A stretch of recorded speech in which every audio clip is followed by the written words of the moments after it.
Quero só me apresentar rapidinho. Meu nome é Telmo Martinello, sou de Criciúma, sou casado com Viviane, tenho duas filhas, a Vitória de 17 e a Isabela de 6. Tenho mais três filhas adotivas, uma já está casando e duas já casaram. Então, família, o Senhor me presenteou com uma família linda. Sou casado com uma esposa linda, porque todo homem feio casa com mulher bonita, né? Olha para o teu irmão e falar esperança para você. Essa noite vai vir a unção do desencalho aqui, amém? Aquele que precisa. E pastoreamos, eu e minha esposa, uma comunidade de fé chamada Abba Pai Church em Criciúma, e somos muito gratos a Deus por poder pastorear a igreja de Jesus. Deus não dá, já dizia o pregador, Deus não dá igreja para pastor, Deus dá pastores para a igreja. E nós fomos agraciados em pastorear a igreja lá em Criciúma. Então estou muito feliz de estar aqui, né? Ministrando esse culto de homens. A cada 15 dias eu escrevi esse livro, Seja Homem, em cima das ministrações. Há 4 anos eu ministro para os homens a cada 15 dias. E esse livro não é uma afronta, é um confronto. A afronta visa humilhar você, o confronto visa você crescer. Então a ideia é confrontar, né? Tem homem que ganha esse livro da esposa e manda uma mensagem para mim: pastor, não sei se fico feliz ou triste, porque tu recebeu um livro da esposa dizendo seja homem. Eu não sei se ela está querendo dizer alguma coisa, né? Mas eu acredito que é encorajando eu e você a melhorar como marido, como pai, como homem. Então essa é a proposta. Espero que você goste da leitura. Se você não gostar, dá para embrulhar peixe com ele, dá para fazer outras coisas também, acender fogueira. Então você pode aí aproveitar, tá bom? Como eu falei, ministro com os homens a cada 15 dias. E trabalhar com o homem é igual garimpar ouro. Cada 1 tonelada de rejeito a gente acha 1 grama de ouro. Não é fácil. O homem, ele é uma ostra, ele é um ser estranho. Ele se achega a Deus de uma forma diferente. As mulheres, elas enchem isso aqui rápido e elas já estão tudo no chão chorando, e os homens estão ali firmes, né, do jeito deles. As expressões são diferentes. Trabalhar com o homem, você não tem que trabalhar com emoção, você tem que trabalhar com razão, trabalhar no espírito, porque não é na alma que a gente trabalha com o homem. O homem é diferente. Deus fez o homem diferente, né? Não tem nada a ver com ser melhor ou pior, tem a ver com formação. Deus fez a gente assim. E que bom que Deus fez a gente assim, né? Lá no grupo do WhatsApp dos homens da igreja, a cada 7 dias aparece um bom dia. Tranquilo, passa um mês, nem um bom dia. O das mulheres, elas se brigam tudo, ela manda flor, o outro manda não sei o que, e aí já exclui outra porque não falou demais, porque é uma loucura. E os homens é tranquilo, vai embora. Isso é perfil, né? Mas trabalhar o homem, como eu falei, é um garimpo. E eu quero hoje aqui dar mais uma pasada nesse garimpo que Deus está fazendo aqui, uma vez por mês. O pastor Fernando está aqui garimpando. De vez em quando sai uma pepita de ouro, de vez em quando um homem se reposiciona, de vez em quando um sacerdote volta para casa, de vez em quando um pai volta para os filhos, de vez em quando um homem volta para a sociedade com firmeza. E esse garimpo parece uma pepita de ouro. O bom é que o ouro é eterno, dura para sempre. Então custa aparecer, mas quando aparece é violento. Eu tenho uma frase na capa do livro aí que diz: um homem posicionado pode mudar uma geração. É verdade, mas um homem mal posicionado também pode destruir uma geração. Então eu acredito que Deus quer reposicionar a gente, amém? Bom, eu quero pontuar primeiro, antes de qualquer coisa, que a autoridade de um homem vem de pelo menos 2 formas. Eu poderia pontuar mais formas, mas a autoridade sua vem de pelo menos 2 maneiras. A primeira maneira de que uma autoridade vem, e ela foi ensinada por um militar, um centurião. Eu trabalhei no exército 22 anos. Eu fiz concurso público em 98 e estava chegando na carreira do oficialato. É um processo, né, de carreira dentro do exército. E com 22 anos de exército, o Senhor pediu para mim entregar a farda verde e ficar só com a branca, ficar só com a farda do céu. E fui promovido a soldado do reino de Deus. E aí obedeci com muita dificuldade, porque eu não deixei só uma farda, eu deixei uma carreira, deixei uma aposentadoria e deixei uma pensão que ficaria para as minhas filhas. Mas fiz com entendimento, sabendo que quem me chamou é fiel para cuidar de mim e cuidar dos meus filhos. E falando do centurião, eu entendo muito o que ele disse. Quando ele chegou para o Senhor e pediu a cura de um servo dele, e o centurião disse: Senhor, dá uma ordem para os teus anjos, não precisa ir lá em casa. Ele explica por quê. Porque eu sou um homem sujeito à autoridade, e eu dou uma ordem para os meus soldados e eles obedecem. A resposta do centurião nos dá uma chave, nos dá uma pepita de ouro aqui, presta atenção. O centurião não disse que tinha autoridade. O centurião falou o seguinte: eu sou um homem sujeito à autoridade, por isso eu dou ordem aos soldados e eles obedecem. A autoridade do centurião não estava nele, a autoridade do centurião estava em Roma. Ele era sujeito a Roma, logo a autoridade dele vinha da sujeição. A sua autoridade não vem de você, vem da sujeição de quem você está sujeito. Se você quer ter autoridade na sua família espiritual, a sua submissão a Cristo é que vai te dar autoridade. Por isso que a Bíblia fala que Deus é cabeça de Cristo, Cristo o cabeça da esposa e a esposa do lar. Presta atenção, quando o Senhor está dizendo que você é cabeça da sua esposa, onde está a sua autoridade? Na sua sujeição a Cristo. Porque se eu e você não nos sujeitemos a Cristo, nós não temos autoridade, nós temos autoritarismo. E são duas coisas extremamente parecidas, mas extremamente distintas. A minha autoridade, a sua autoridade está na nossa submissão.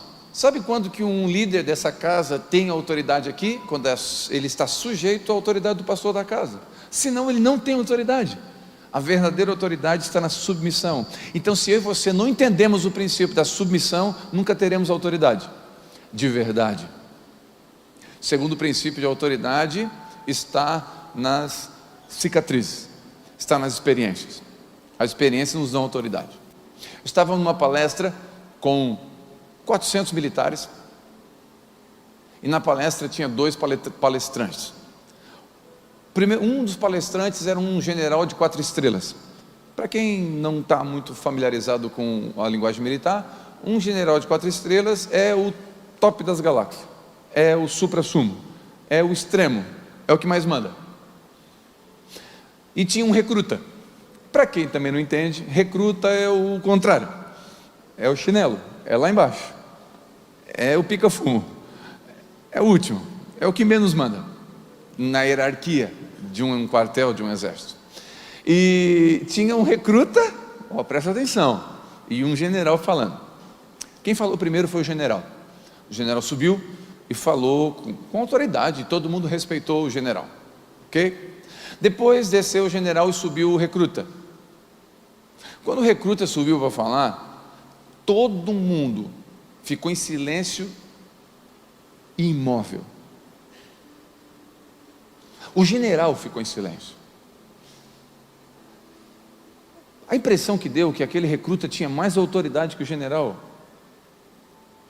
porque não era um recruta comum, era um recruta com 95 anos de idade, que lutou na Segunda Guerra Mundial, subiu de bengala.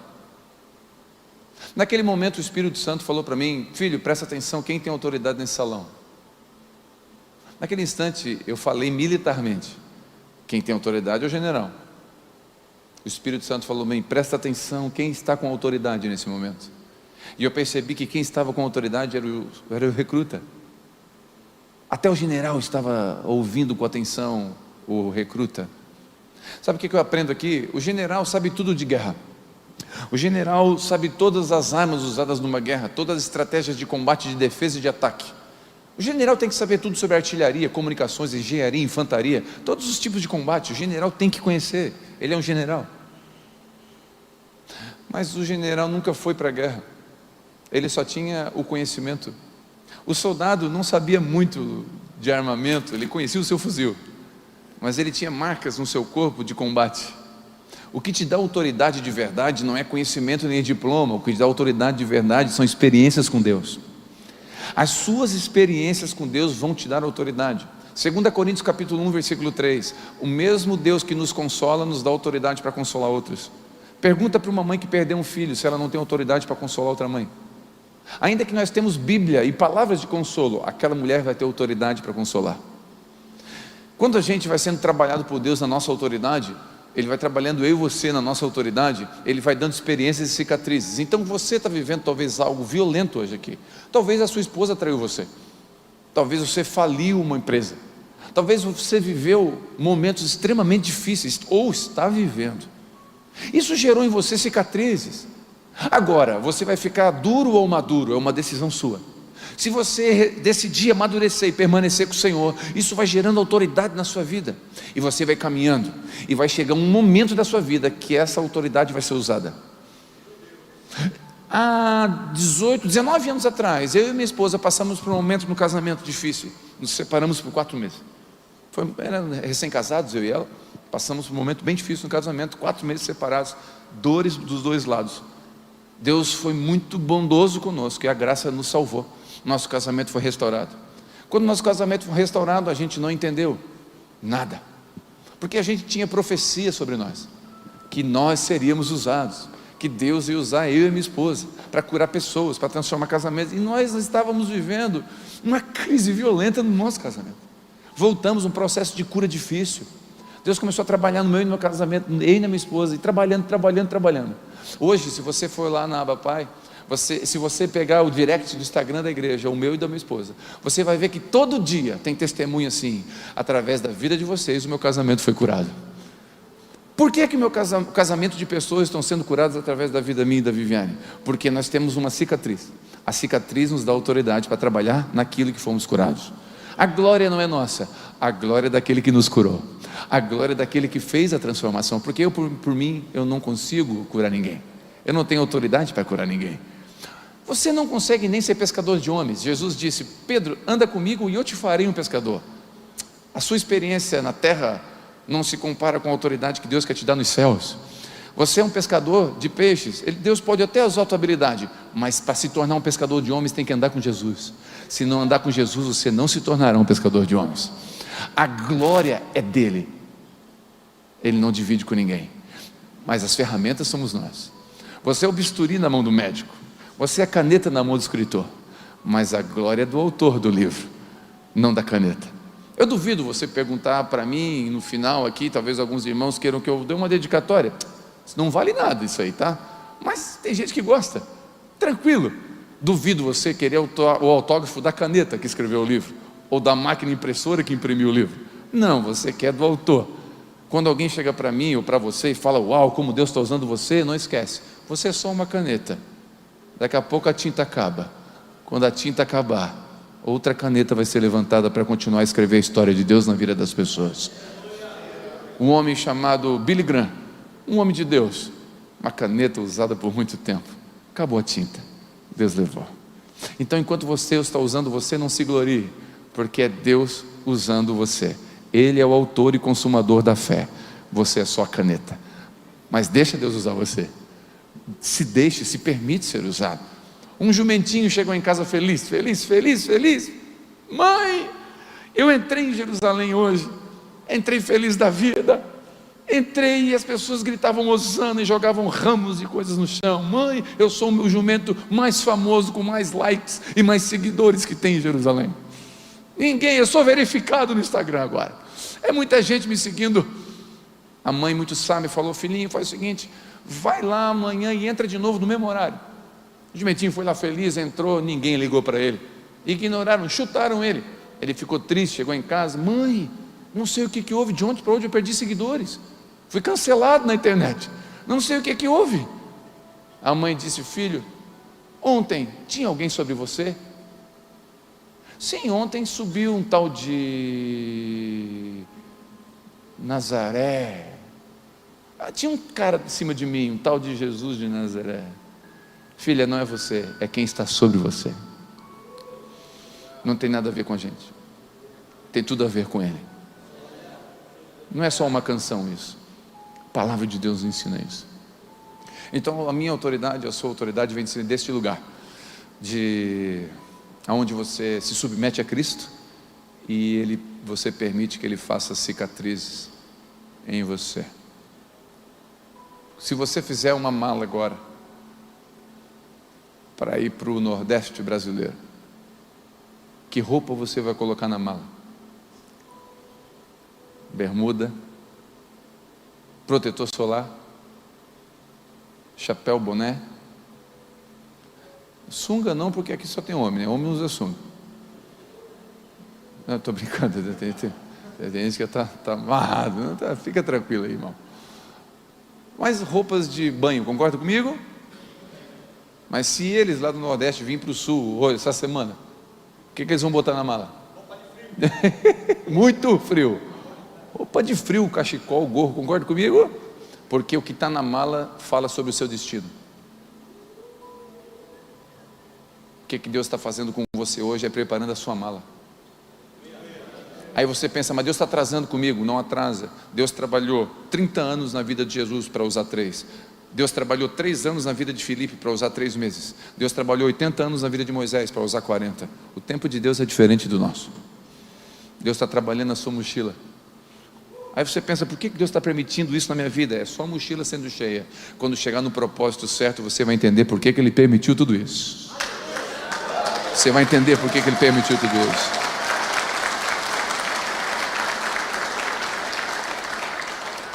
Então não considere uma perda, uma falência, uma enfermidade. Não considere isso que você está fora da bênção. Entende? Às vezes Deus permite essas coisas difíceis, mas é o Senhor trabalhando na minha e na sua vida. A teologia da prosperidade diz que você não pode ficar doente, não pode passar dificuldade, não pode... Não. Se você avaliar o apóstolo Paulo pela teologia da prosperidade, ele era um endemoniado. Se você ler a vida de Jó por essa lente, o Jó não era de Deus.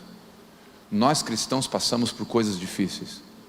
A diferença é que ainda que eu ande pelo vale da sombra da morte, eu não temerei mal algum, porque Ele está comigo. É quem está comigo é que faz a diferença. Todos nós passamos por crise. Não preciso perguntar aqui quem perdeu alguém nessa pandemia. Eu perdi 2 pessoas extremamente importantes. Perdi minha mãe há 12 anos atrás, a minha mãe adotiva, 3 meses atrás. Perdi uma terceira mãe que cuidou da minha filha quando nasceu, uma mãe espiritual, também perdi na pandemia. Sou crente, amo a Deus. A minha mãe ficou na UTI 45 dias, eu orei todo dia para Deus tirar ela. Deus não tirou, Ele continua sendo Deus na minha vida. Não é porque Ele fez ou deixou de fazer.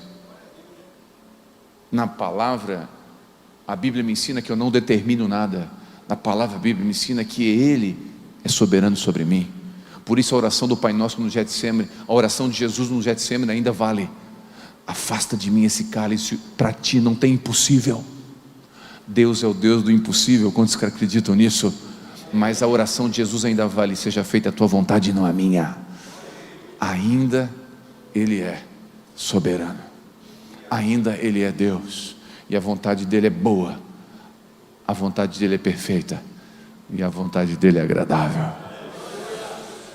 Eu oro para que a vontade de Deus sobressaia a minha e a sua, porque ainda que nós oramos coisas boas e profetizamos coisas boas, nós não sabemos o que é o melhor, e Ele sendo Deus soberano, olhando tudo e todos de uma forma eterna, sabe o que é bom para você.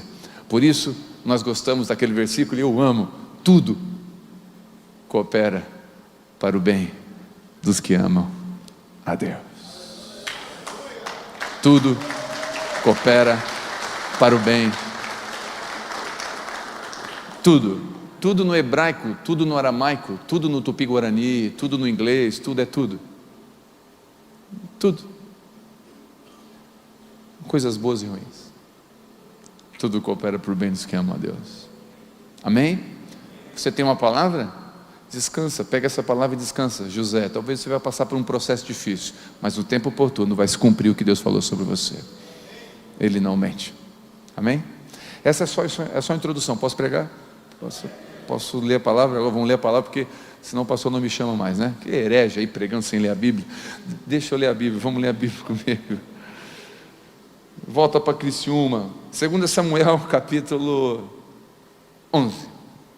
Abre aí, se você tem Bíblia aí, abre aí, não sei se vai colocar aqui. Gostei daquela logomarca ali, tá? Gostei. Me lembra de Jesse Olsen, se eu não me engano o nome dele, corredor negro que venceu, é isso? Jesse Olsen, uma coisa assim. Ele correu as Olimpíadas na Alemanha diante de Hitler, o algoz, e ele fechou o pulso com uma tala negra. Não fez assim para Hitler, fez assim, com o pulso firme, dizendo: eu sou negro, amo quem Deus me fez e não sou dos que retrocedem. Sou homem, não sou moleque. Amém? Eu gostei daquilo ali, firmeza. Não somos os que retrocedem. 2 Samuel capítulo 11 versículo 1 diz assim: na época da primavera em que os reis iam para a guerra, o rei Davi enviou Joabe e com ele seus oficiais e todo o exército de Israel, e eles destruíram os amonitas e sitiaram Rabá. Entretanto, Davi permaneceu em Jerusalém. Um dia após o almoço, Davi levantou-se, depois de ter dormido um pouco, foi passear no terraço do palácio real, e do terraço avistou uma mulher que se banhava, e notou que a mulher era muito bonita. E tá bom até aqui, vamos orar. Pai, em nome de Jesus, muito obrigado pela tua palavra. A tua palavra é viva. O Senhor disse para Pedro: Pedro, tu já estás limpo pela minha palavra. Então a tua palavra tem poder de nos limpar. Eu acredito nisso. Então traga sobre nós verdades que só a tua palavra pode trazer através do teu Espírito. E quem crê, diga amém. A Bíblia não esconde a humanidade de ninguém. E aqui eu quero falar da cicatriz de um homem que dá autoridade para ele. Lembra? Cicatriz da autoridade. Quero falar da cicatriz de Davi. Davi era a Bíblia, repito, a Bíblia não esconde o pecado e as falhas de nenhum homem. E não escondeu de Jesus, porque ele também não tem, senão ele era exposto. Então nenhum homem na Bíblia tem os seus pecados escondidos, estão expostos. Você vê Moisés, presta atenção. Moisés, que abriu o mar vermelho, ele matou um cara e escondeu na areia. Homicídio duplamente qualificado com ocultação de cadáver. Dá para enquadrar bem ele, facinho, hediondo. Moisés, matou e escondeu na areia. Vemos Sansão, um homem com uma unção violenta, colocando a cabeça no colo de uma mulher que seduziu ele. Nós vemos aí homens íntegros, homens apaixonados por Jesus, tropeçando. Eu acho maravilhoso isso, sabe por quê? Porque Elias, o cara que enfrentou centenas de profetas, de repente ele está com medo de uma mulher, se esconde. A gente vê essas questões de homens tão violentos em Deus e ao mesmo tempo tão fracos. Mas eu acho isso maravilhoso, porque o poder de Deus se aperfeiçoa na nossa fraqueza. E eu gosto de uma frase, eu falo antes sobre isso: desconfie de quem não manca.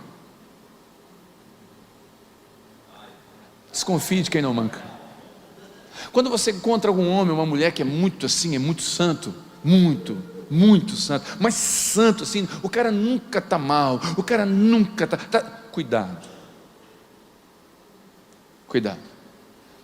Quem esconde imperfeição, esconde carnalidade. E quem expõe espiritualidade na mesma proporção, esconde carnalidade. A verdadeira espiritualidade, ela não é exposta, ela é vivida. Se você ler Mateus capítulo 6, você vai ver o tripé da espiritualidade. Qual é o tripé da espiritualidade cristã? Jejum, oração e esmola. Jejum, oração e generosidade. É o tripé da espiritualidade. Pergunto, a oração é pública ou escondida?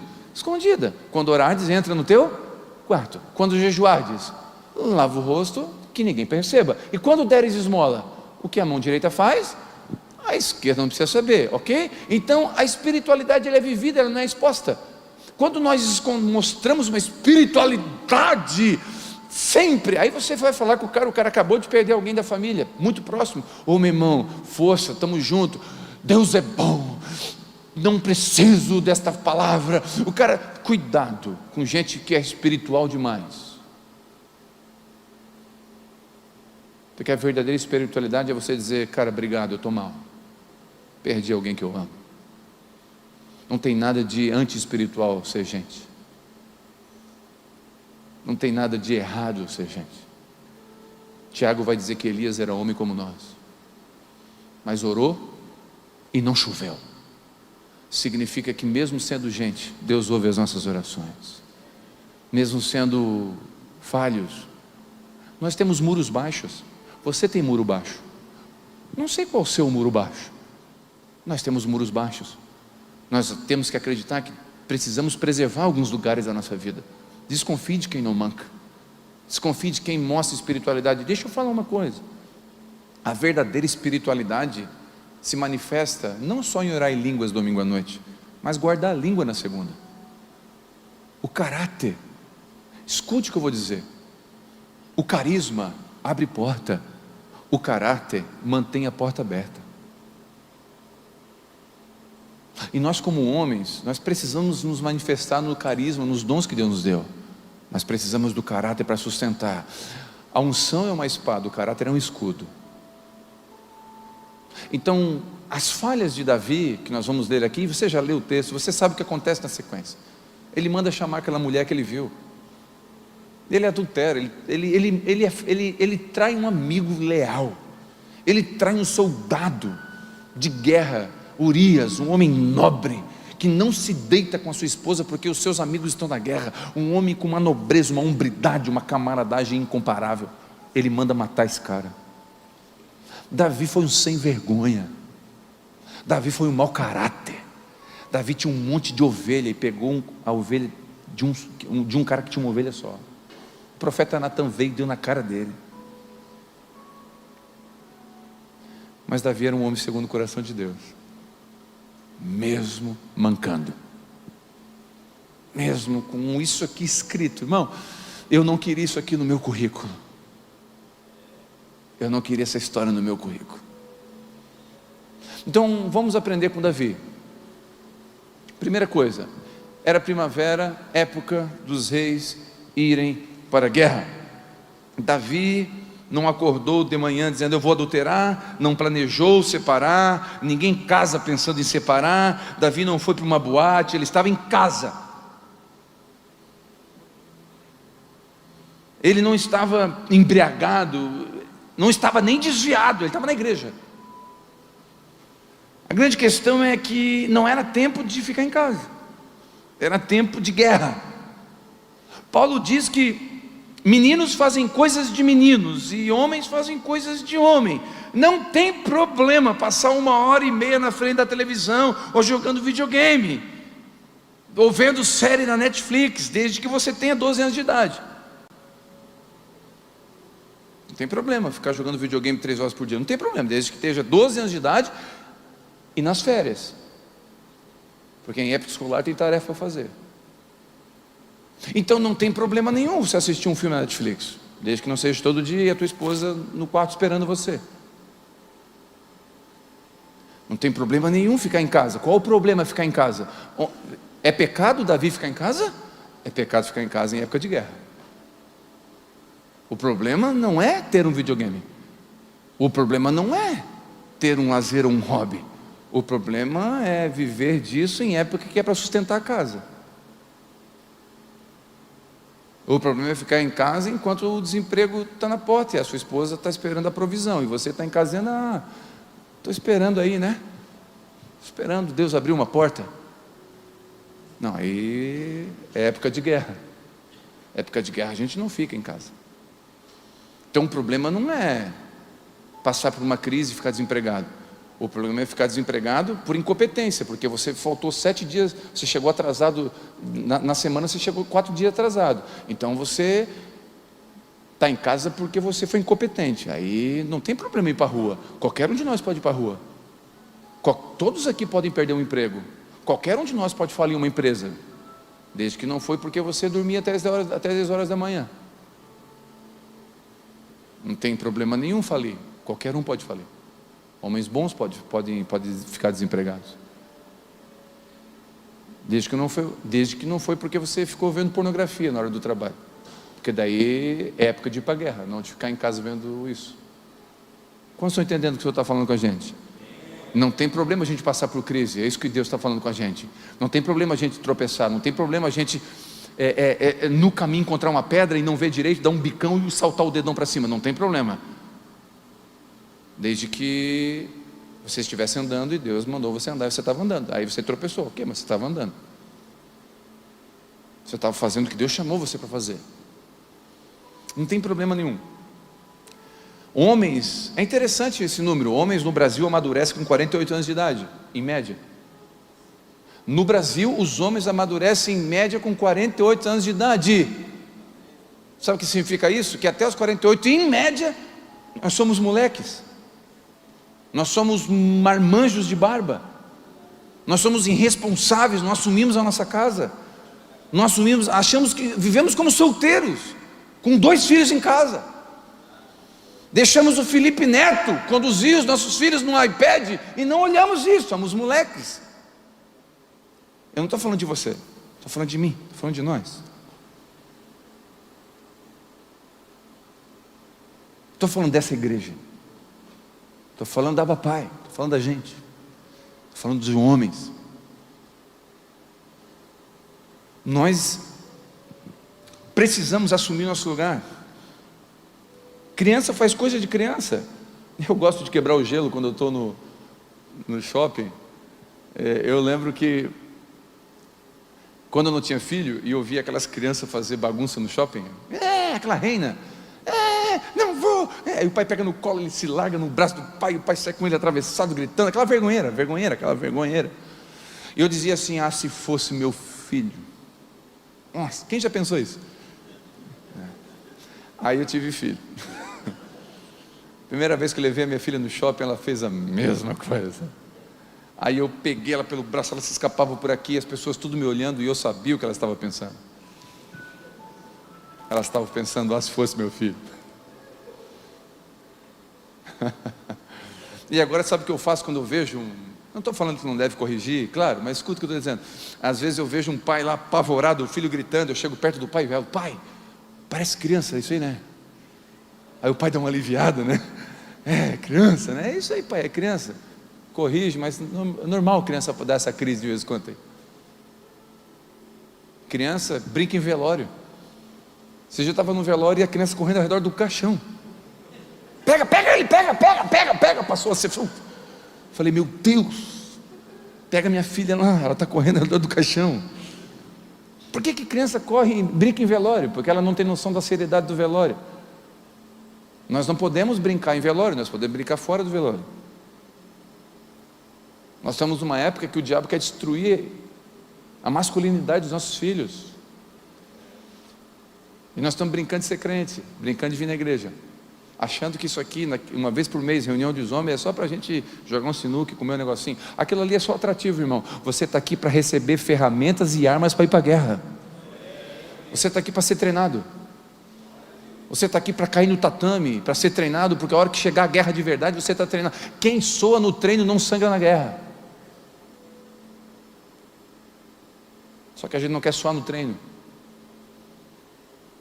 A gente quer tomar um anabolizante e ficar forte. Não tem segredo. Tem que malhar. Não tem segredo super, uma oração mágica. Não tem oração mágica, é treinamento. Você vai para a academia um dia, bíceps, você vai para frente do espelho e você acha que é o Hulk. Você chega para a esposa, e aí? Ela tem nada aí. Não mudou nada, é um filé de grilo ainda, está até igualzinho. Mas você ficou assim bombado, você foi um dia na academia. Meu irmão, quer ficar bombadinho? 1 ano treinando, agora no frio, cedo.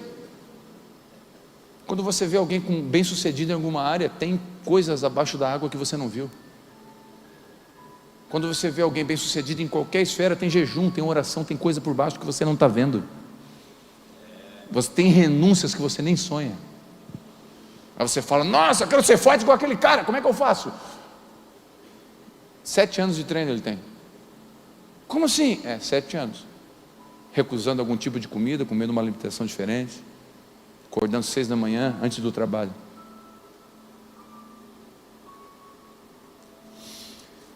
Não tem problema. É interessante. Eu quero deixar uma palavra para você, guarde isso. Homem, você é rei do seu lado, do seu chamado. Deus chamou você para ser sacerdote. Não se distraia, não fique no terraço. Davi era um homem segundo o coração de Deus, mas não estava fazendo o que era para ser feito. Perdeu o espírito de guerra, perdeu a vontade de congregar. Congregar é uma bênção, mas é uma guerra. Tem gente com medo, não quer vir mais na igreja. Talvez você estava um tempão sem vir na igreja. Escuta, congregar é uma guerra. Estar na igreja é uma guerra, é uma bênção, mas é uma guerra, porque ferro com ferro se afia. Aqui Deus vai dar pessoas para andar com você, para provar sua paciência. Deus vai treinar você. É aqui, é no dia a dia, é na submissão. Quando o pastor falar algo que você até nem queria fazer, mas o pastor deu uma direção, você vai lá e se submete ao processo. Deus te honra. Fugir de congregar é para covarde ou para machucados. Se você está me ouvindo, você está machucado, a mesma igreja que te machucou vai te curar. E se você é covarde, o Senhor está dizendo: eu não te chamei para ser covarde, eu te chamei para ser homem. Josué, ser forte e corajoso. Para que serve a coragem, meu irmão? Coragem só tem um propósito, só um: enfrentar o medo. Pastor, eu tenho medo. Bem-vindo. Também tenho. No mundo que está aí, eu falei: não quero ter filho nenhum. Tinha medo. Como é que eu vou criar? E o Senhor fala: seja corajoso. Se eu te der filhos, é porque tu tem capacidade de cuidá-los. Eu não erro o endereço. Eu te capacitei para isso. Eu te chamei para isso. Davi ganhou a guerra fora, porque Joabe ganhou o combate lá fora, ganhou a guerra lá fora, mas perdeu a guerra dentro. Escute, talvez você está ganhando guerras violentas lá fora, os seus amigos te acham um cara bem legal, talvez você tenha bastante amigas, você é um cara que encoraja as colegas de trabalho, você está sempre elogiando elas, muito legal, você é um cara educado, simpático, querido, parabéns, muito bom essa educação, esse testemunho cristão, que coisa linda. Você permite as pessoas entrarem na sua frente no trânsito, que legal. Mas você chega em casa e você é uma versão do diabo em casa. Você dá a pior versão sua para dentro de casa, é a melhor para a rua. Você e eu somos igual Naamã. Naamã era um cara que era vencedor de batalhas fora, tinha medalhas no peito, mas por dentro era leproso. De que adianta a gente ser aplaudido lá fora e reprovado em casa? A maior aprovação minha e sua é como marido e como pai. Se nós formos reprovados como marido e como pai, não adianta a gente ser aprovado como pregador, não adianta ser aprovado como diácono, como ministro de louvor. Pouco importa a sua voz, pouco importa o seu sermão, pouco importa a sua teologia, importa é ser aprovado com caráter em casa. O Senhor está dizendo para mim e para você que Davi era um cara que tinha fama, era guerreiro, matava. Davi mata 10 mil, Davi tinha música em nome dele, mas estava sendo reprovado em casa. Quantos entendem que o Senhor está falando com a gente? Davi dormiu. Depois de dormir, escuta, deixa eu fazer uma pergunta: dormir é pecado? Para dormir é uma benção. Coisa maravilhosa que Deus criou foi o sono. Dormir é maravilhoso. Dormir em tempo de guerra que é o problema. Não tem problema dormir, mas dormir em tempo de guerra não pode. Escute, quando você dorme em tempo de guerra, você compromete todo o pelotão. Lá no quartel tinha ronda, eu fazia rondas, e o soldado ficava com um fuzil no seu quarto de hora, naquela região, enquanto 2 soldados na mesma posição dele dormiam. Ou seja, um revezamento, 2 por 4, 4 horas dormindo, 2 acordado, revezando. Então ele ficava com o fuzil dele lá, das 2 às 4 da manhã, 4 horas alguém assumia o lugar dele, ele ia dormir, um revezamento. Aí o soldado ficava lá, eu fazia ronda para ver se ele estava atento e acordado. Por quê? Porque se o inimigo entra no quartel e abate esse soldado, ele pega todo o pelotão dormindo. Está todo mundo dormindo, confiando em quem? Naquele que está acordado. É a minha vez de dormir, é a vez dele ficar acordado. Então ele que cuide, eu vou dormir. Se entra alguém naquela hora e abate esse soldado, entra e mata todo mundo e rouba todos os armamentos. Então ele tem que estar acordado. E eu fazia a ronda. Até tem uma cena engraçada. Uma vez eu cheguei bem pertinho do soldado, ele dormiu em pé, igual cavalo. Só faltou botar a patinha para trás assim, em pé, com o fuzil, dormiu. E não caiu, em pezinho aqui, ó. Cheguei na frente dele. Ele não me abordou, porque ele tinha que abordar. Autoline identifique-se, lance a senha. Ele não me viu. Na frente dele, ele paradinho aqui, ó, dormindo. Sono é uma coisa triste. Aí eu ele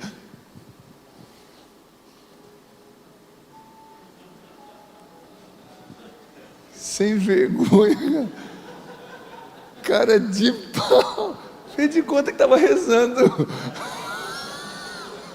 fez sinal da cruz. Eu falei: soldado, quer enganar quem? Soldado é rápido. Um dia eu estava fazendo a curva e o soldado não pode ficar com o celular na hora que tiver de guarda, porque o celular distrai. Pega no espírito aí, pega. O celular distrai. Pegou ou não pegou? Sua esposa está deitada do seu lado, você está no celular. O celular distrai.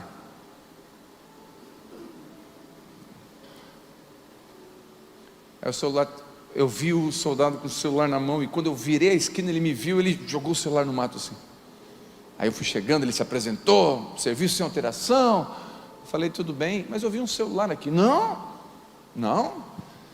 soldado, eu vou te dar mais uma chance. Eu vi um celular aqui. Só um pouquinho. Foi lá, pegou, no meio do mato, pegou o celular. Ô sargento, mas era música gospel. Eu estava ouvindo Aline Barros. Ele sabia que eu era pastor. Tentou dizer, eu estava me espiritualizando. Eu falei: muito legal, também gosto da Aline Barros, mas você está errado. A sua distração pode comprometer todo o pelotão. Seus filhos, sua esposa pode ser comprometida pela sua distração. Você acha que o diabo quer o quê? O diabo quer sua casa, o diabo quer seus filhos, o diabo quer seu casamento, o diabo quer acabar com ele quer os seus netos. Se ele consegue destruir você, ele destrói seus netos. O diabo trabalha na família. Se ele destrói a família, ele destrói a sociedade inteira.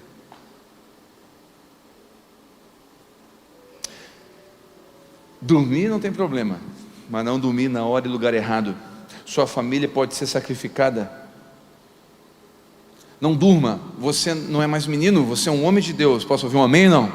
Se ele confiou alguns soldados aos seus cuidados, é porque ele sabe que você pode, e ele está com você nessa guerra. Davi dormiu, perdeu soldados.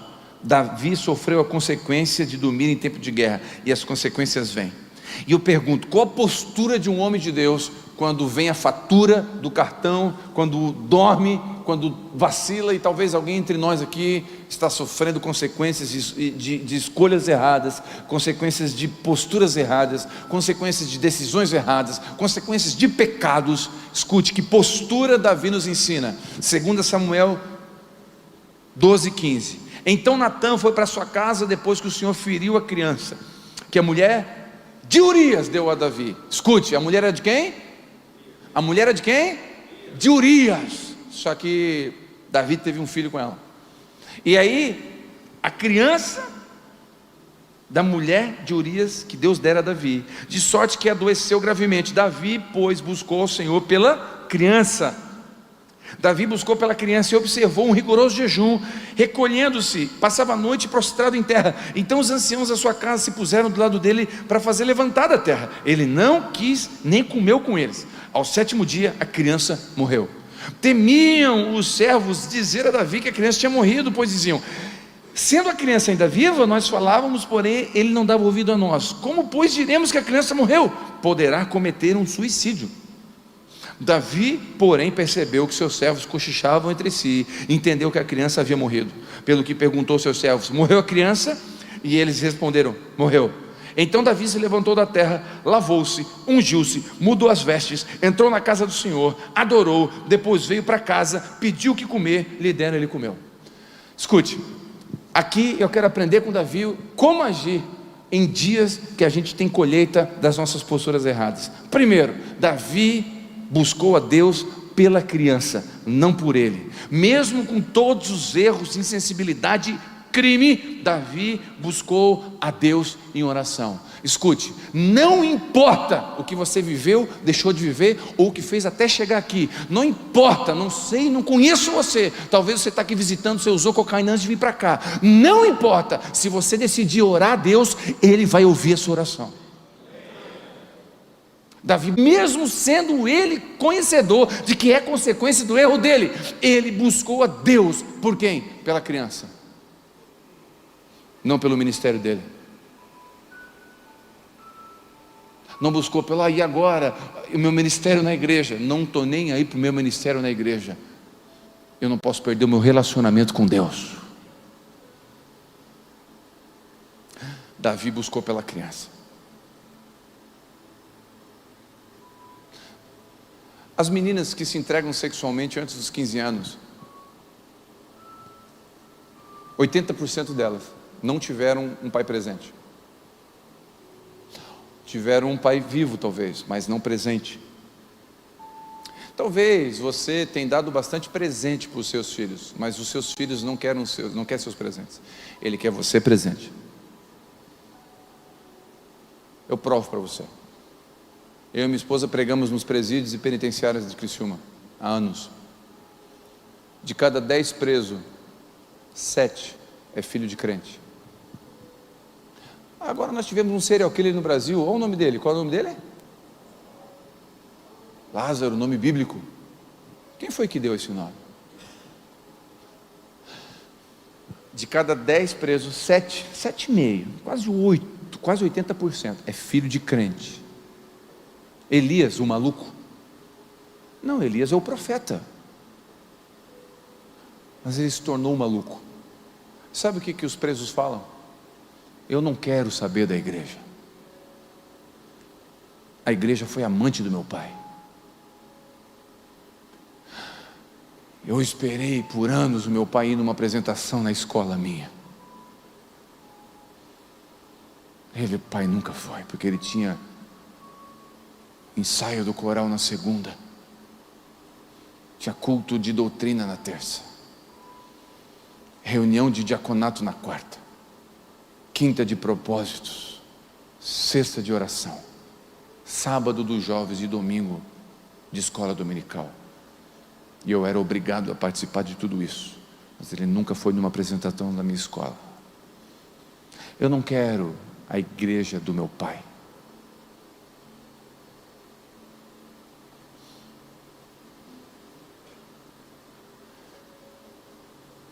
Isso que eu vou dizer é perigoso, se você não souber interpretar o que eu vou dizer, mas eu creio que o Espírito Santo vai fazer com que isso chegue no seu coração da forma correta. Um dos maiores inimigos da igreja hoje é o ativismo religioso,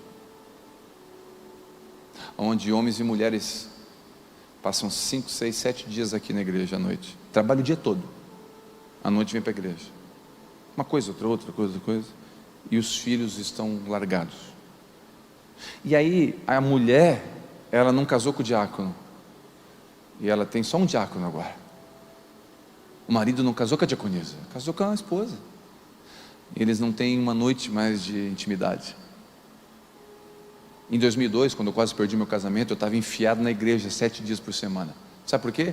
Porque eu achava que quanto mais eu fizesse para Deus, mais Deus ia me amar.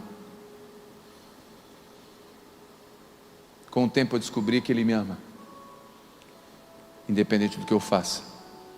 E agora eu faço com equilíbrio. Mas eu não posso abandonar minha prioridade. A igreja, nós vamos batizar no próximo batismo mais de 700 pessoas. Nós temos uma relação com 750 pessoas para batizar. A igreja, a gente perdeu a conta de membresia.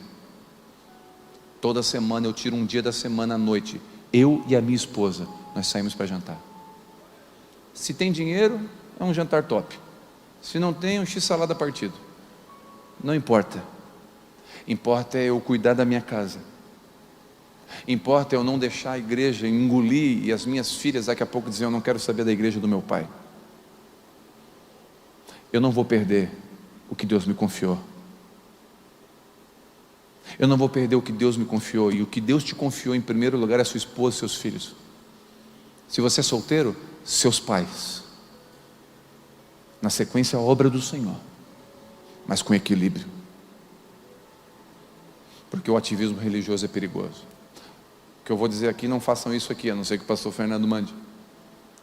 Lá na igreja, no culto de ceia, eu falo para a igreja que os membros são orientados por mim a ninguém vir mais de 3 vezes por semana na igreja. Ninguém. Segunda-feira escola bíblica, ok. Quinta dos homens, ok. Domingo culto, ok. Sexta-feira eu vou ajudar nos teens. Não.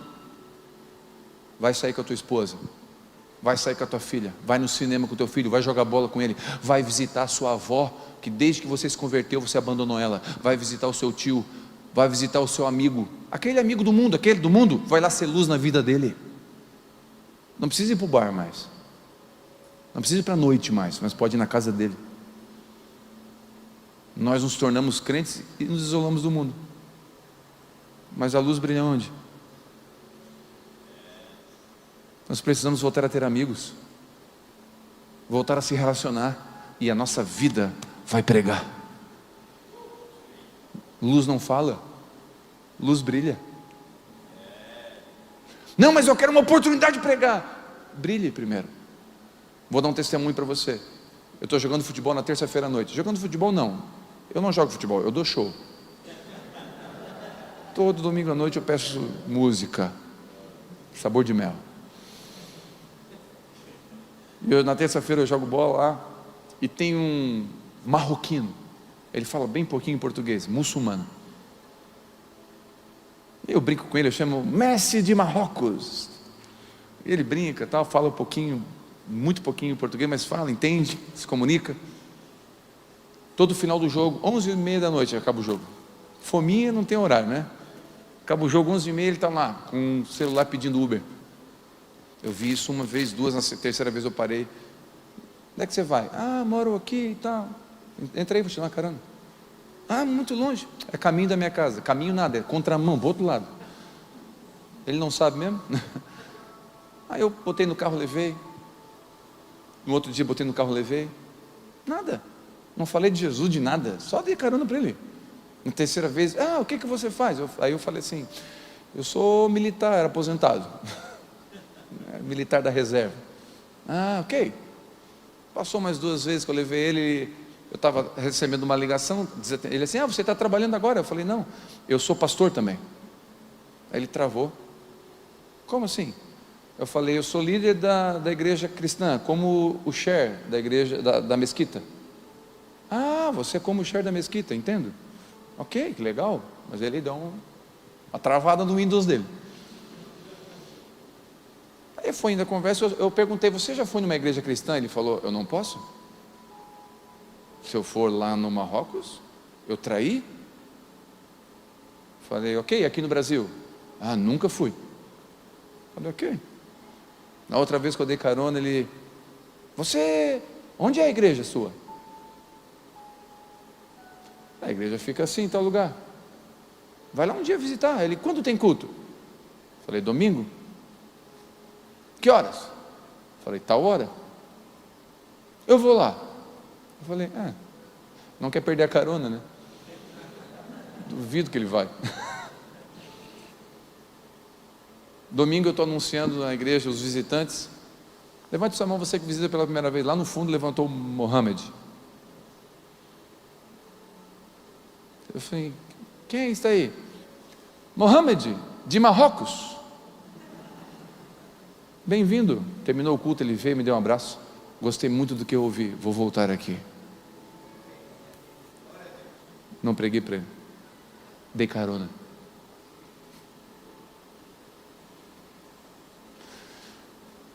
Eu sei que eu saí um pouquinho, mas eu creio que é o Espírito Santo quando levando a gente para um lugar aqui. Quando você cuida da sua família, quando você cuida da sua esposa, você está cultuando a Deus.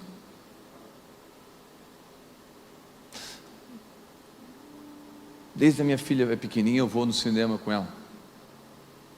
Eu conheço todos os filmes da Marvel, desde o primeiro Capitão América, o primeiro Vingador, ao Ultimato.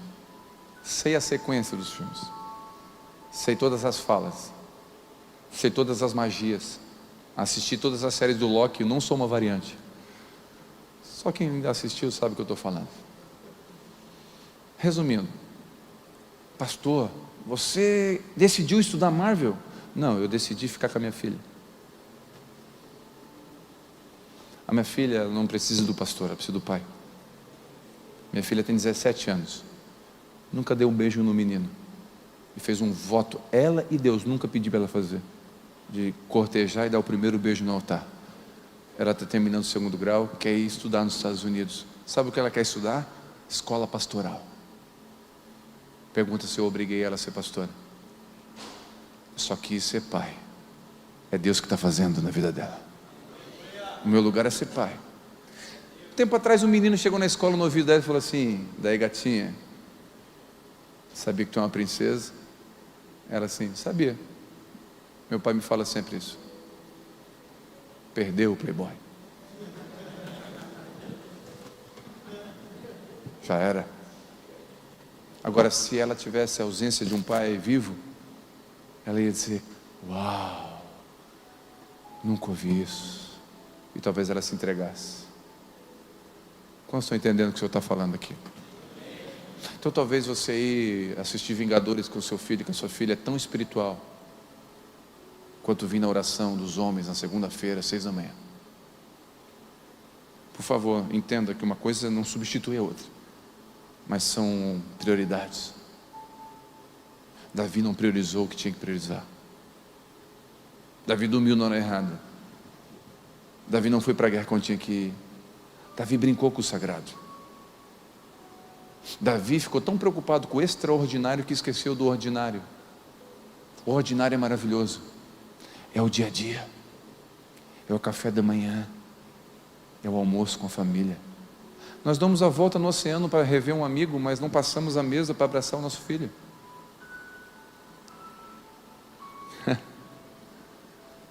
Nós nos comunicamos com pessoas do Japão, mas não conversamos mais na cama com a nossa esposa. Nós estamos perdendo a beleza do ordinário, do dia a dia. Nós estamos dormindo no terraço, 3 da tarde, uma época que não era para dormir. A vida está passando, o Senhor está voltando. Não dá tempo para a gente brincar de ser crente, não dá tempo para brincar de ser homem. Deus te fez homem, e se Ele te fez homem, Ele te deu condição de ser provedor, te deu condição de ser protetor, te deu condição de ser progenitor, te deu condição de ser masculino. Deus te fez homem. Deus não errou com você. E se você tem dúvida da sua sexualidade, isso é o diabo na sua mente. E se você faltou um pai para te encorajar, essa noite eu quero, com a permissão do pastor da casa, ser um pai na sua vida. Eu quero dizer, você tem condição de prover a sua casa. Você tem condição de cuidar da sua esposa e dar uma boa educação para os seus filhos. Você tem condição, em nome de Jesus, preste atenção. Eu quero ser pai. Eu quero te encorajar. Você pode. Quando você recebe essa palavra? Ele buscou pela criança. O texto continua dizendo: ele prostrou-se em terra, colocou-se de joelhos, humilhou-se, reconheceu seus pecados, arrependeu-se. Um homem de Deus não tem vergonha de pôr-se de joelhos. Um homem de Deus não tem vergonha de pôr-se de joelhos. Um homem de Deus não tem vergonha de chorar diante de Deus. Um homem de Deus não tem vergonha de adorar a Deus. Um homem de Deus não tem vergonha de pedir perdão. Eu era militar, já falei, sou descendente de italiano. O meu temperamento é sanguíneo e hemorrágico. Eu vou de 0 a 100 em 3 segundos. Quando nós separamos, eu e minha esposa, teve um momento que nós discutimos no carro. Eu arranquei o câmbio do carro dirigindo, andando em alta velocidade. Eu arranquei o câmbio e quebrei o vidro do carro, em movimento. Mesa, porta de armário. Eu nunca toquei na minha esposa, mas ao redor tudo foi tocado. Extremamente iracundo, irado sou eu. Assim eu fui conduzindo meu casamento. Teve uma época,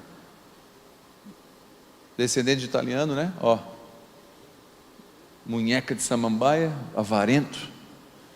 A minha esposa pediu R$15 para fazer as unhas. Aí eu não tenho. No outro dia fui lá num amigo meu, comprei um boxer, um cachorro, filhote de cachorro, um boxer, filhotinho, comprei latinha para dar ração, comprei coisinha para água, gastei R$500 com o cachorro. Aí cheguei em casa, eu mostrei o cachorro para ela, todo feliz, ela assim, o que é isso aí? Eu falei, um cachorro? Você comprou? Comprei, R$500 tudo. Mas ontem eu te pedi R$15 para fazer as unhas. Você disse que não tinha? Aí faltou, né? Tentei pegar algum lugar, não achei. Ela assim, o meu valor é menor que desse cachorro. E virou as costas. Pior coisa para o italiano é puxar uma briga e sair. Fica para briga. Fui tentar brigar, não deu, ela me ignorou, me deixou, ficou quieta. E eu lati sozinho.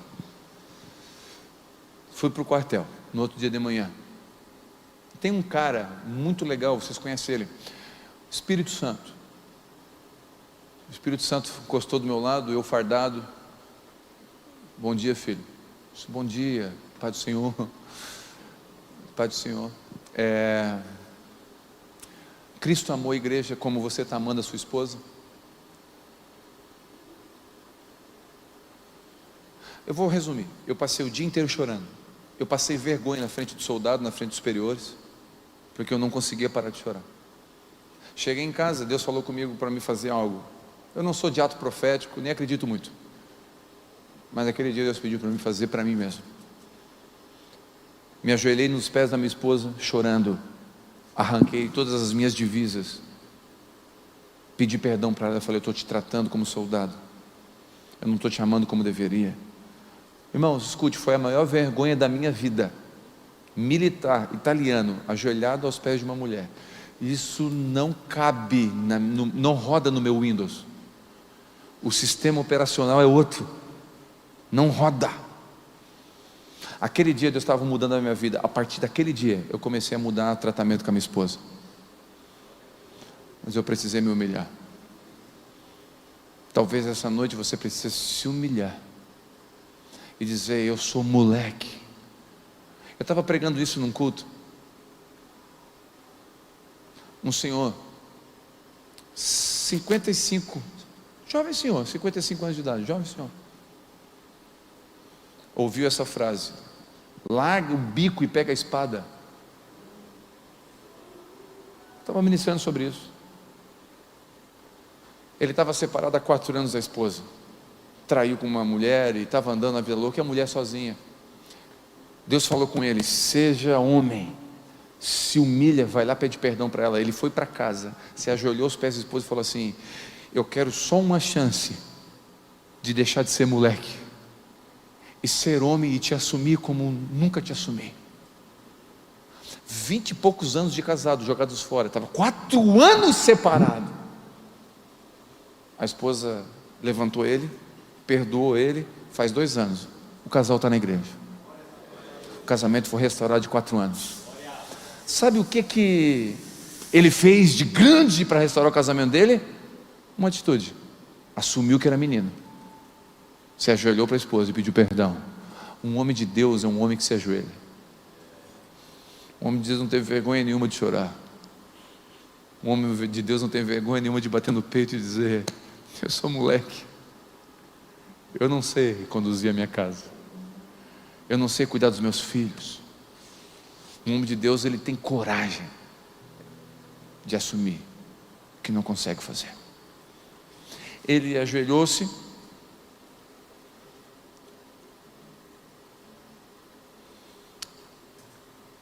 enterra. Ao 7º dia a notícia cabal, o pior acontece, a criança morre. Escute, a fatura venceu. Aqui temos atitudes de alguém que não é perfeito, mas é sábio. Quando a fatura vence, pastor, o que eu faço? Vamos lá, venceu a fatura, chegou a conta, assume ela. Você tem gente, escute, talvez tenha alguém aqui me ouvindo que tem filho fora do casamento, ou abandonou o primeiro casamento e não assumiu o filho. Seja homem, liga para aquela mulher, não interessa, faz um DNA e assume essa criança. Sabe o que é isso? É uma hombridade. Ah, mas que vergonha. Vergonha do quê? O pecado já aconteceu, o erro já aconteceu, a criança não tem culpa, ela precisa de um pai. Assume a paternidade. Isso é coisa de homem. Isso é coisa de homem. Isso é coisa de homem de Deus. Tinha um irmão lá na igreja que a esposa não, um lance que ele teve, ele engravidou a menina.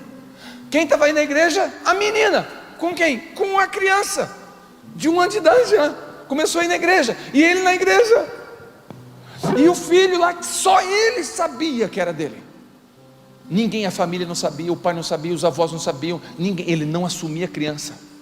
Ele estava num culto que eu falei exatamente o que eu estou dizendo aqui. Seja nobre e assuma os seus erros, assuma a fatura. No outro dia ele chamou a mulher e falou: vem cá, quero fazer um exame, porque se é meu filho eu vou assumir.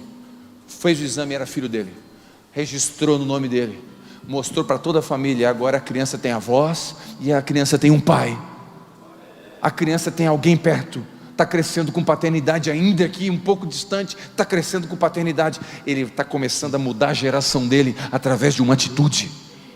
Ele vai curar essa criança, esse menino, através de uma atitude.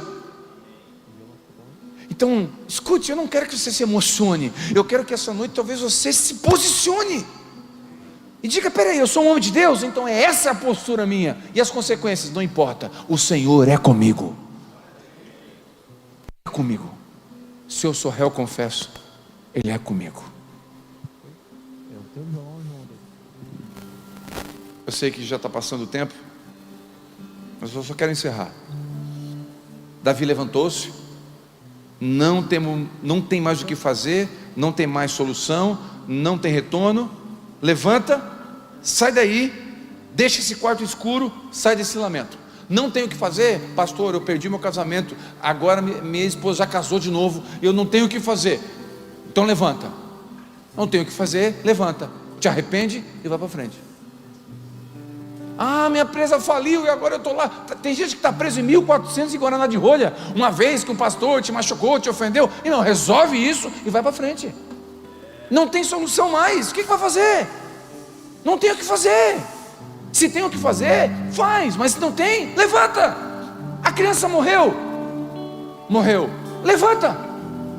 Se a criança tiver chance de sobreviver, vai orar, vai buscar, pede misericórdia. Levanta. Davi levantou-se, Davi lavou-se. Sabe o que significa isso? Pare de olhar para a sujeira do seu pecado, lave-se no sangue de Jesus. Levanta. Você pode ser perdoado hoje do maior pecado que você cometeu na sua vida. Hoje, o sangue de Jesus está aqui e a graça está aqui para alcançar você. Hoje aqui, hoje. E não interessa o que você fez. Limpa esse passado, perdoa, peça perdão, pague o que deve, resolva isso. Davi levantou-se, lavou-se, ungiu-se. O que é ungir? Essa unção aqui, para você entender, é a unção do rei. A unção de rei. Davi era rei. Sabe o que significa isso aqui? Que ele, quando ele se unge, voltou para o seu posto de rei, assumiu o seu lugar. Reassuma o seu lugar na sua casa. Assuma seu lugar como marido, como pai, como ministro. Assuma seu ministério novamente. Se posicione. Mudou as vestes. Davi mudou de postura. Não permita mais dormir 3 da tarde no terraço em tempo de guerra. Se o celular é um problema, saia da rede social. Onde é que está o problema? Onde é que é o muro baixo? Toma a posição de homem. Esconde. Foge. Daniel quando viu a mulher nua, o que ele fez? Está amarrado. Está amarrado. Está repreendido. Está repreendido. Está repreendido nada, ó. Correu. Quando alguém chegar, uma menina chegar lá no Instagram, Talvez tem conversa que já tem que cortar, hein? Você sabe o que eu estou falando. Estou sendo profeta agora. Tem conversa que está onde não deveria. Quando chega lá no Instagram: oi, tudo bem? Gostaria de falar com você. Você olha a foto, é uma mulher sozinha, talvez com o peito aparecendo, e um versículo: o Senhor é meu pastor, nem faltará. É o diabo, chuta aquele laço, e ele vem com o versículo. Preste atenção. Billy Graham nunca entrou no elevador sozinho com uma mulher. Ô, Billy Graham, tu é fraco mesmo? Sabe o que ele dizia? Sou fraco, mas tenho sabedoria do alto. Talvez tenha alguma coisa aí que você precisa cortar. Em nome de Jesus, essa noite vem força sobre você, para você cortar esse laço, essa raiz, esse negócio que pode destruir o teu casamento. Eu não vou entrar aqui no perigo da mulher adulta, é outro assunto. Mas cuidado, honra, bens, você pode perder. Corta. Seja sábio. Colocou as vestes, entrou na casa do Senhor e adorou. Escute. Entrou na casa do Senhor e adorou. Não ficou lamentando, murmurando. Ele decidiu entrar em adoração. Que postura nós vamos tomar com relação àquilo que Deus chamou a gente para fazer?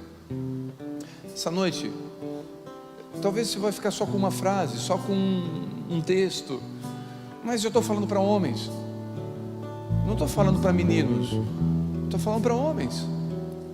Porque esse bordão que o pastor Saulo aqui ensinou, que é dele, tem que registrar isso, importante, nos remete a uma posição. Mas só um bordão sem uma posição correta é só um bordão.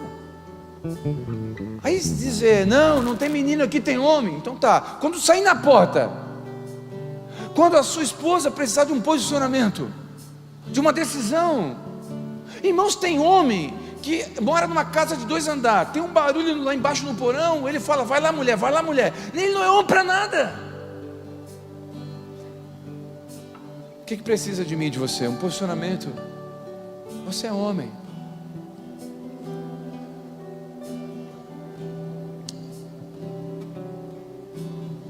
Eu encerro com o testemunho. Um irmão me ligou: pastor, a minha esposa, na época da internet de escada ainda, com cabo, a minha esposa está na internet até as 6 da manhã. Eu acordo para trabalhar, ela está na internet. A gente não tem mais relação sexual, a gente não tem mais vida, não dá mais. Ela está um mês nisso. Eu falei: cara, conversa com ela. Pastor, estou conversando, nada muda. Eu falei: faz o seguinte, tens alicate em casa? Tenho. Pega o alicate, corta o cabo da internet. Pastor, se eu fizer isso ela vai virar um demônio. Tu é o quê? Tu é um homem ou tu é um rato? Corta. Não briga, não grita, não seja ignorante. Corta o cabo. Ó, já que você não está me ouvindo por bem, aqui ó, corta o cabo. Tá bom, pastor, tá bom. Não tem menino aqui, só tem homem. Bora. Cortou o cabo. Deu meia hora, ele me ligou: pastor, a mulher está um demônio. A mulher endemoniou, ela está uma flamenguista. Todo flamenguista é meio endemoniado.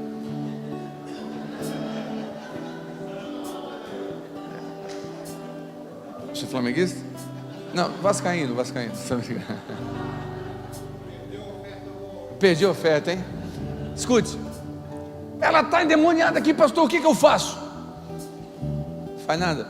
Abre a porta do apartamento e fala que a porta é serventia da casa. Se ela quiser ser menina, que volte para a casa dela, da mãe dela. Seja homem. Tá bom, pessoal, tá bom. 2 da manhã ele me liga: pastor, ela não dorme e não deixa eu dormir. Fez as malas. Quem? Tu ou dela? Não, fez as malas dela. Ela falou que vai embora. Deixa ela ir, mas fica firme. 8h30 da manhã ele me liga: pastor, não aguentei, vim aqui numa casa de informática, comprei um cabo novo, instalei. Fechou? Tá bom. Só me perturbou, só me incomodou de madrugada, tudo bem. Encontrei a santa uma semana depois. Falei: ô minha irmã, pai do senhor, pastor, o senhor acredita? Vem cá, o senhor acredita que esses dias o meu marido cortou o cabo Na internet? Eu falei, acredito, fui eu que falei para ele cortar. Por quê, pastor? Porque isso é coisa de menina, de moleque. Você casou, não é para ficar na internet até 6 da manhã. Seja mulher, assuma a sua casa. Aproveitei e passei um sermão. E ela me ouviu e falou, pastor, deixa eu confessar uma coisa. Eu falei, pode confessar, filho. O senhor acredita que quando ele cortou o cabo, pela primeira vez em 8 anos de casado, eu senti orgulho do meu marido? Não dá vontade de bater? Ô filha, você sentiu orgulho dele, mas você perturbou ele. Tá, foi instinto. Eu queria aquela internet. Mas eu senti tanto orgulho dele quando ele cortou o cabo. Foi a primeira vez que eu vi ele tomar uma atitude de homem. E aí? É aí que 8h30 da manhã ele foi lá e comprou um cabo. Ele é um banana mesmo. O triste dessa história é que os dois são separados. Se separaram. Já há muito tempo, aliás. A sua esposa, ela quer um homem. Sabe de onde nasceu a capa do livro, esse título, Seja Homem? Nasceu de uma conversa. Uma mulher com o marido. É porque ele não sei o que, porque ele não sei o que, porque ela não sei o que, porque ela não sei o que, porque ele não sei o que. Aí de repente ela calou, ela ficou quieta. E ele começou a falar, e ela quieta. Aí ela falou, pastor, eu não vou falar mais nada. Eu só quero uma coisa. Eu só quero que ele seja homem. O cara morreu. Cara, um homem ouviu da esposa, que eu só quero que ele seja homem. É o fim da picada. Deixa eu dizer uma coisa para você. Deus te fez homem. Deus te capacitou para ser homem. Deus te ungiu para ser homem. Deus te escolheu no ventre da sua mãe para ser homem. É o diabo que diz que você não consegue ser homem. Você consegue sim. Você é provedor, você é protetor, você é progenitor, você é próspero. Você consegue vencer o lugar que Deus colocou você. Ele não mentiu. Deus não mentiu. É o diabo que quer dizer para você que você não consegue. Então eu vou te dar um conselho essa noite. Aprende com Davi. Assuma os seus erros. Não durma na hora que não deve dormir. Se posicione em casa. Assume o seu lugar. Ainda que você erre, assume o seu lugar. Erre assumindo a sua posição, mas não erre por negligência. Não erre por ausência. Aproxime-se da sua filha. Fique perto do seu filho. Seja amigo. Seja próximo. Seja pai. Seja marido. Seja homem.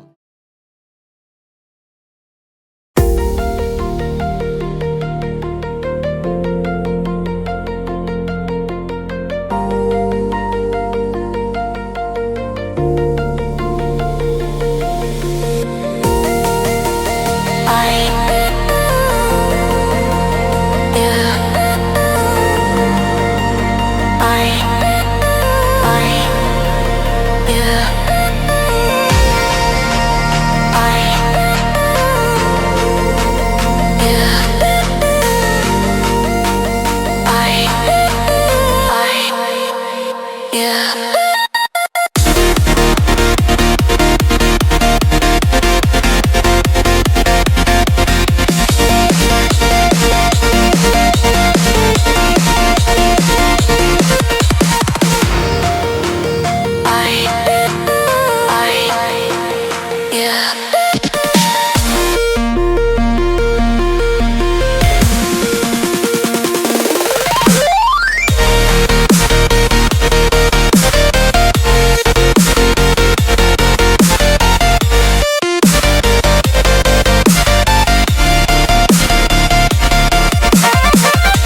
Hey.